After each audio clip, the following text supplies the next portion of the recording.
Hello, this is the hardcore legend Mick Foley, and if you're like me, you've got plenty of time on your hands during this coronavirus quarantine time. Things are going to get better. It's just a matter of time. But until they do, you should do what I do and watch Josh Talks on YouTube. This guy's interviewing skills, man, I've seen a lot of them, but Josh is the most recent. So watch Josh Talks right there on your YouTube. Stay safe and have a nice day. What's up, everybody? Welcome to another edition of Josh Talks. Joining me this week, he is a former NXT superstar. He is an actor, comedian, and he's the mastermind behind a new movie, Heel, that we're definitely going to get into. He is Ryan Nemeth. Ryan, thanks for hanging out with me today. Thank you so much for having me. What an honor. Making my day. Hey, I try to do what I can. I try to help anyone that's a supportive fan, and this is what I'm giving back to you, the chance to actually talk with me. I know that's a big deal to you. Interesting. It's an interesting dynamic to start off at on the interview. That's what Okay. That's what I was trying to go with. So I have to ask you questions. Yeah, this is actually you interviewing me. I don't know if you're all right with that. Yeah, it's a little unorthodox, but Okay. we can do that. Sure. Well, first off, how is like, and I know at the time that we're recording this, everyone is quarantined. So how are you holding up with everything? It's good. I'm reading a lot and being creative and trying to just stay on top of things. You just got to keep busy, man. Got to work out. I'm trying to get in touch with old friends. Things like this, FaceTiming and Skyping and all that. It's a sad situation and it's scary, but I'm trying to make the best of it, man. Thanks for asking. Absolutely. So yeah, so want to just talk with you a little bit, as far as your life in wrestling, as far as the world of improv and comedy that you do along with your brother, and obviously we definitely want to get into this movie that I've been hearing a lot of stuff about with Heel. But let's start. Let's go back a little bit. Let's go back to your life down in the Performance Center while you were an NXT superstar. With everything that's happening today, where Raw, WrestleMania, everything is being taped in that Performance Center, you were down there at the time with everything. Did you ever think in your wildest dreams that, okay, they're gonna actually just film actual televised products here, but this is where we just train and work out? Like, they will never work. It's hard to say this will never happen. I mean, it never came up in my mind, of course, but if someone just said that's what's happening, I would just say, okay, sure. When you work in NXT or WWE, it's like a different planet, and whenever Vince or at the time Dusty says something's going to happen, it just happens. So I remember one time Dusty just said, hey, this week we're going to put as many rings as we can fit in the building and just have a giant battle royal crazy. And I was like, okay. And then rings just appeared and we all started, that's what the big main event was for FCW TV that week. I mean, I think, sure, you want to do WrestleMania in an empty studio? Okay. I mean, it sucks for the fans, but that's just what WrestleMania is happening, which I didn't think. I thought it was going to get fully canceled altogether. All right, follow-up question with that, though. Did you win that battle royal? No, That's the big question. no. Big Cass knocked me out. Oh, damn Big Cass. Damn him. Yeah. He screwed you over there. That tall man. Very tall. So yeah, I mean, yeah, obviously WrestleMania is happening with all this, where obviously your brother is involved. Now you're doing a lot of things with your brother, though. You were still up to recently traveling with your brother and doing comedy. So. Yeah. How has that been? Because obviously most, if not all, the fans that go there are WWE fans, wanting to see Dolph Ziggler, wanting to see Bradley Pierce. So what has the fan experience been like in a whole different area as far as doing just stand-up or sketch comedy? Well, we get mostly wrestling fans to come, and I think some of them are just going to be happy no matter what because they get to see someone they know from TV and they're just wearing the Dolph Ziggler t-shirt and cheering. But a lot of them will come, not know what to expect, and then see us he's doing stand-up, and I'm doing some weird comedy stuff. and it's really different. It's unlike what they've seen before. If they only consume wrestling content, then seeing live comedy, especially the unique style we bring to the stage, is very new to them. And they keep coming back and they tell their friends, and that's cool. We're exposing them to a new thing, and I really like it a lot. I'm not a full-time wrestler anymore, so it's nice to sort of like convert wrestling fans into becoming comedy fans. Yeah, so because obviously, you and I, we go back as far as in the world of improv comedy. I've gotten to work with your brothers as well as other wrestlers in improv. How do you feel improv helps in wrestling as well as wrestling helps in the world of comedy? Because I've trained, wrestling students with improv games to help them work in their characters. And I know wrestlers sometimes they'll get sent to improv classes. Obviously, there are promo classes. So how big of an impact do you think it really helps a performer? Well, I did a lot of improv before I ever started wrestling ever, and I think that helped me a lot in terms of I was instantly on TV and on all live shows because I could talk, and most people who showed up at FCW or NXT couldn't talk. They were really pretty bad at wrestling. I had just started wrestling basically when they hired me. I think I got sent there less than a year into wrestling, but I had a lot of theater, acting, and comedy experience, and so I was on commentary and hosting all the shows and managing people, and then quickly just put into a tag team. And it helps a lot to be able to think on your feet and be able to convert that into words in front of a crowd. Yeah, it's super helpful.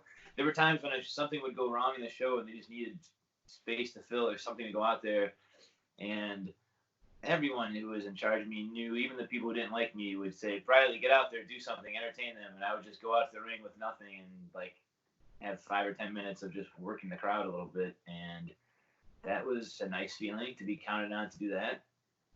And I credit that a lot to my experience doing improv comedy before I started wrestling. Yeah, definitely. And so along with that, though, because I know you were saying you're no longer, a full-time wrestler. You're working more on the acting. Yeah. Why is your Twitter still of Hot Young Bradley? Why haven't you just changed that to Ryan Nemeth then? Right now it actually says the future Mr. Lindsay Nagel, which is the hot. But the actual handle is Hot Young Bradley. Yeah. When I wrestle, I still wrestle as Hot Young Bradley, so I still like that name. I think it's a curious little thing. If somebody only knows me from the world of acting or comedy and they see that little name, maybe they'll get curious and do a little digging and go, oh, this guy wrestles? Oh, that's interesting. I think it's a nice little vestige of a part of my life that I love very much. When you were down in NXT, was there ever talk or, trying to push it all as far as you and your brother either teaming up or feuding? Anything along those lines? I pitched that idea a lot. My brother and I, the reason I ever started wrestling in the first place is because I wanted to travel the world and wrestle and hang out with my brother. We've had matches. We've been, when he would come to do appearances at NXT shows, he did a few of those while I was there. We would orchestrate a match, so I've tagged with him. I've wrestled against him. And those are always my favorite parts of pro wrestling ever. Like those matches, I love those matches. Those are the most fun ever to have. It was in Florida, so we had some Florida family in the front row with signs who would come to see us. And to be able to wrestle in front of a sold-out giant building with 1,000+ people, and basically a house show for the third level show that shouldn't matter at all, but it was like the biggest thing to me ever. That was the best, and that's why I enjoy touring and doing comedy with my brother right now, because being able to entertain a crowd is just enhanced way more when I get to do it with someone I grew up with, because that's what we would do with our family anyways, man. I love it. And so with the comedy, because you've appeared on various comedy shows, like you've been in many skits on Jimmy Kimmel. Yeah. You've been other different comedy shows. So on the production of that, because obviously it's ABC, it's big networks, it's Disney, But on the late night feel, as far as the production, and then you were a part of production as far as NXT, what type of differences? I know it's kind of a vague question because there's certainly differences between a late night comedy show and a professional wrestling show. But just as far as the atmosphere and the environment and the production stylings, what really differ from what you've experienced? You're asking what have I noticed between production experience between like Jimmy Kimmel Live and like an NXT TV taping or something like that? Yeah, just as far as like the atmosphere and how the production crew, goes with their talent and everything like that. I would say the entertainment world outside of pro wrestling is much more friendly. It is. Sometimes I don't know if other people will tell you this. I'm sure a lot will confirm. But when I'm working on a TV show or a movie or a commercial set or something, and I have my own little trailer for me, or I'm invited to eat an amazing meal, and people are being nice to me and asking if I need anything, I am always suspicious. I'm like, what is going on here? Because I have that background of wrestling of like, you're an interchangeable cog in a machine, and if you complain or even sneeze, we can replace you like that. Because that's just how wrestling is. The show will never end. They'll just take somebody out and put someone else in. And we see that. We're probably going to see that with WrestleMania, because I think some big matches have been changed last minute. No matter how big of a star you are, you could be The Rock, Stone Cold, John Cena, Roman Reigns. You are replaceable in an instant, sadly. Whereas if you've auditioned, been cast, and you're now on set at a TV show or a commercial, you are the one, like, you need to be treated well, because you cannot be replaced at that point. It's too late. So that's a major difference I noticed. Also, Okay. I get injured a lot less doing acting than I did wrestling. Wrestling hurts a lot more, and that's another reason I have to be replaced. I know you've had you had a leg injury. I remember reading about during your time in NXT. What other injuries did you really like? Significant injuries did you have while wrestling? Broken leg was my worst one. I just before I left NXT broke my face right here. This bone right here cracked, and I remember driving home with Luke Harper or Brody Lee at the time, or Luke Harper at the time, and we got something to eat, and then I went to the bathroom and I think I sneezed, and there's a crack in my face, a bone. So as I sneezed, air, oxygen, or whatever got through my sinus passage and puffed up my eye. So I had this giant, like, golf ball sized puff in my eye, and I didn't look in the mirror, so I didn't notice it. I just felt like, man, my eye feels weird. And I walked out to the car to meet Brody, Luke Harper, and he looked at me and said, "Jesus, what is wrong with your face?" I said, "What?" And I touched it, and it felt like puffed out, and I was like, "Oh my God." So I took all these pictures and texted the doctor, and he said, "Oh God, you probably cracked your sinus or whatever it is, and that's just air. It'll go away." So that was pretty gruesome. It wasn't that bad. I didn't require surgery, but that was like the scariest looking one, because it just looked like it was scary. Yeah, a couple cracked ribs, couple cracked teeth, concussion here and there, that kind of stuff. But the leg was the worst. The leg took a long time to heal from. Are the injuries worth it? I know for some people it is, some people it's not. Were they worth it to you? For me, yeah, because I knew it's a rough life. It's a rough thing to do. Although it's not a traditional sport in that sense, it's still very dangerous, and probably more dangerous than a lot of traditional sports are. And that's just part of it. If it's not worth it, you don't do it. After one day of training in pro wrestling, this would be worth it or not be worth it. And I felt the minute I stepped into a ring that this is everything felt in alignment, and it felt really good and amazing. And if I'm gonna get hurt someday, yeah, but then I'll get better. I guess if you die, it's not worth it, probably. I mean, there's that end of it, I guess, but some people do die, and that's a tragic, sad thing. So in that extreme case, I don't think it's worth it. And I'm probably in the minority saying that, but I don't think it's worth it when death is the result. Gotcha. And so with that, obviously, you work and train and stay obviously in shape. You got some partnership right now with the big guy Ryback. So, That's right. you, You need more. yeah. Tell me about what this relationship is and what you're doing with Ryback, because I find that kind of fascinating. That also, Ryback, the big guy, now he's got like a line of supplements that you're helping out with, right? Ryback is one of the most driven people I've ever met in my life. We befriended each other back in Tampa in FCW NXT.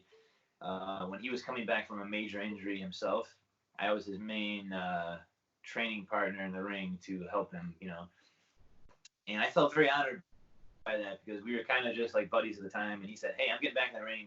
I want you to be the number one guy that I'm working out with." And I said, "Okay, sure." So instead of training with the rest of the roster every day, I would just go in a private ring with Ryback and wrestle him for hours at a time. And I loved it.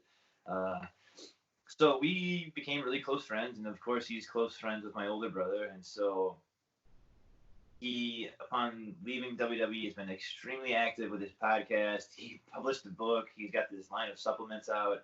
He's doing so much, and I don't know how he finds the time or energy for all of it. I'm amazed by it.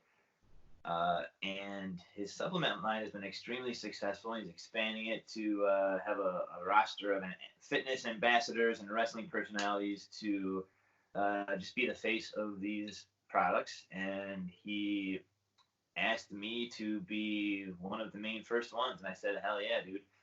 Because I love the stuff that he makes. He researches it and hand tested it. I remember when he was just in like the R&D development phase of all these supplements before ever like anyone heard of the brand name or the things coming out, and he would ship me private little mixes of the pre-workout stuff, and I would give him my opinion on it, and he would tinker with it in the lab, or he wouldn't tinker with it, but the laboratory people would.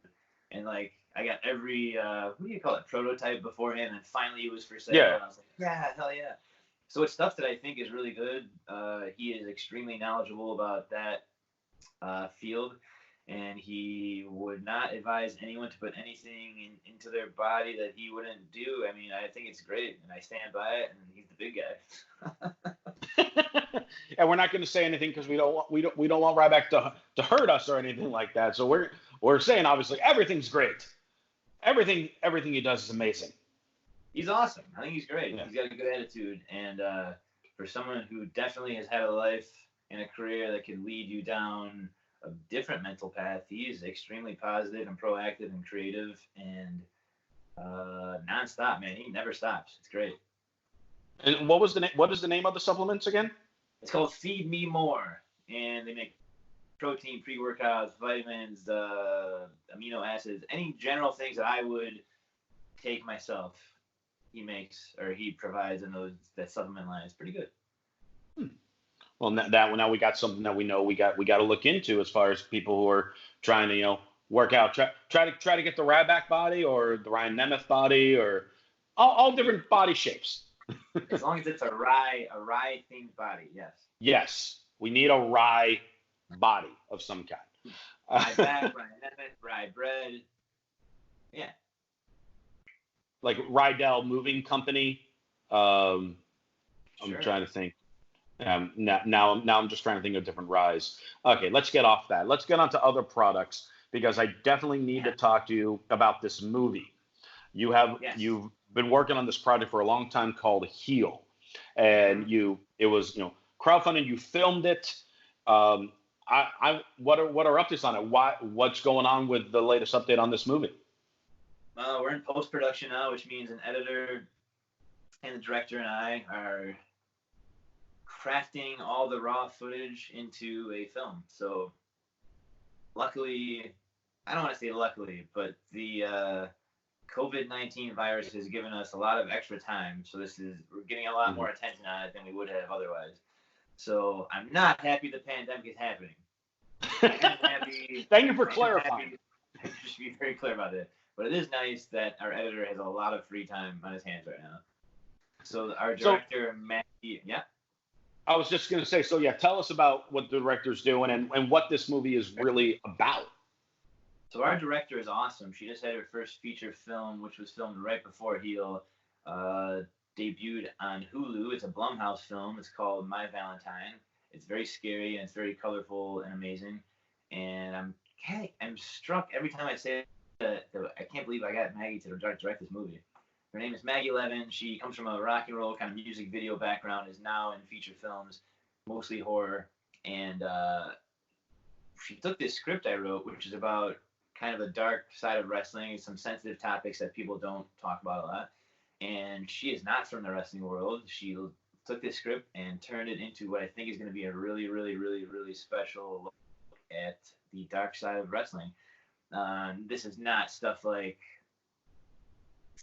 Dark Side of the Ring or anything like that. It's like a look at sexual assault in pro wrestling.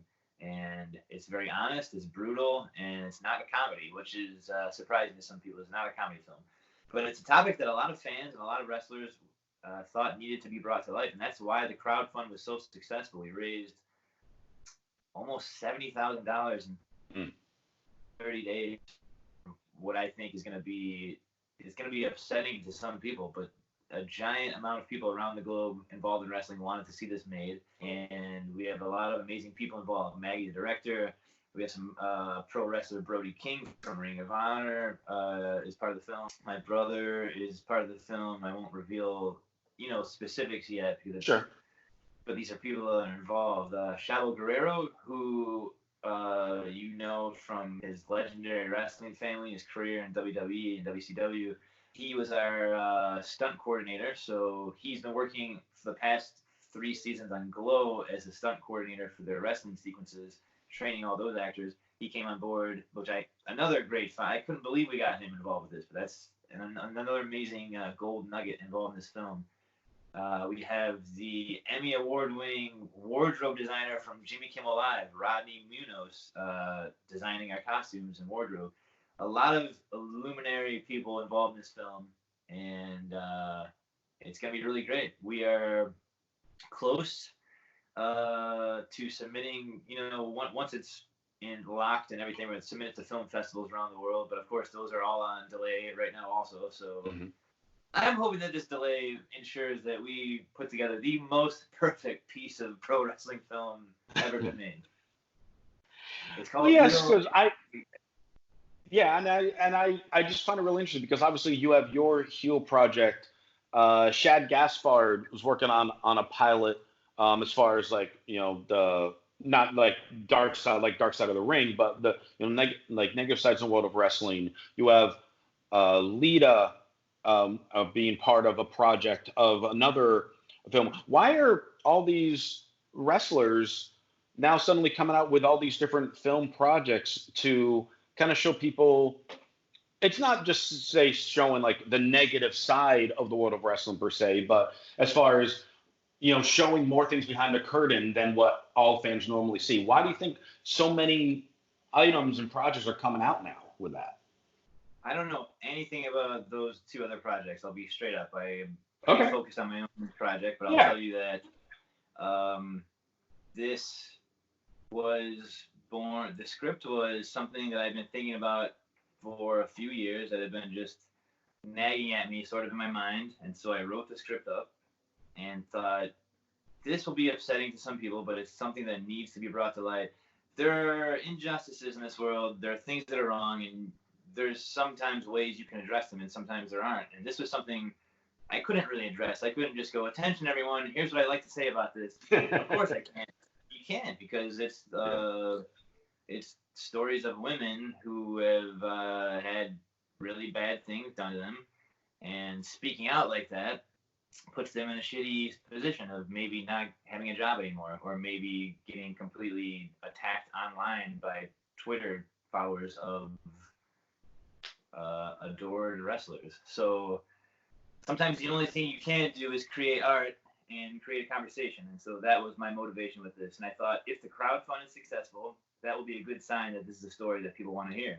And I never misled anyone about what this movie is about. I said, here's what it's about. Here's what I want to do. And since it is basically you could call it a feminist pro wrestling story, sure. Our crew, cast and crew behind and in front of the camera, we pledged to have 80% women or people of color, because I wanted it to be a diverse perspective. I wanted Maggie to give a female perspective directing it, and I think what we made is going to be really, really great. And not just Maggie, as far as with the female perspective directing, but you mentioned, a few minutes ago how she has zero wrestling experience and jumping in. How important do you think that was, just having someone who knows really nothing about the business that you're making a film on be the one to oversee it? Because I think that's kind of an advantage because you're getting this whole new perspective. The last thing I would want is a wrestling fan directing this movie, because Mm-hmm. all of this just a lifetime of biases, If you grow up idolizing someone, you never want to see them truly critiqued or brought down. Like, I wanted someone who didn't know anything about this to come in with a normal person brain and go, oh, yeah, we need to make a movie about this, versus, well, we can kind of tell this side of it, but I still really like this wrestler. Like, I wanted none of that. And most of the crew, that was the case, to be honest. Okay. Well, no, I mean, I can't wait to see it. I'm looking forward to whenever the the official screening is. Huh? Me too. I can't wait. Yeah. Yeah, I figured you might be a little even more excited than me, surprisingly. I don't know why that would be the case. But how can people keep track as far as updates on when this movie will come out, where it might be shown? Obviously, we know things are delayed at the moment, but as far as to keep posted with that, and as far as to keep getting updates from you as far as projects that you're doing, whether it's heel, more comedy appearances, traveling, more stuff with Ryback. What can we do? If you're someone who's backed the movie, I send regular email updates from the Seed and Spark page. And we use Seed and Spark as a crowdfund because I thought they were founded originally to give a voice to female filmmakers, and I thought this would be the perfect crowdfund platform, and it was. They loved it. They were so happy to have it. So if you back the movie, you're already getting regular updates. And if you didn't, and you're just curious, it's the same answer for both the movie and for updates on me and Ryback and all that stuff. It's follow me on Twitter, @HotYoungBriley, and on Instagram, RyNemnem. Those are your the keys to finding out what I'm up to and what Heel's up to. All right. Well, Ryan, thank you for. I know it's you're having a very busy day today at home, quarantine. But I appreciate you taking the time to hang out with us. Don't forget, guys, follow Ryan on Twitter and Instagram. Follow me on Twitter and Instagram @Josh_Tariff. Like, subscribe to this video, share it. Tell more people about this heel movie, because we need the word to go more and more about this, because it's going to be an incredible story and it's going to be very eye-opening for a lot of people. So make sure you share this as much as you can, and we will see you next time on Josh Talks. Thanks so much, Ryan. Thank you.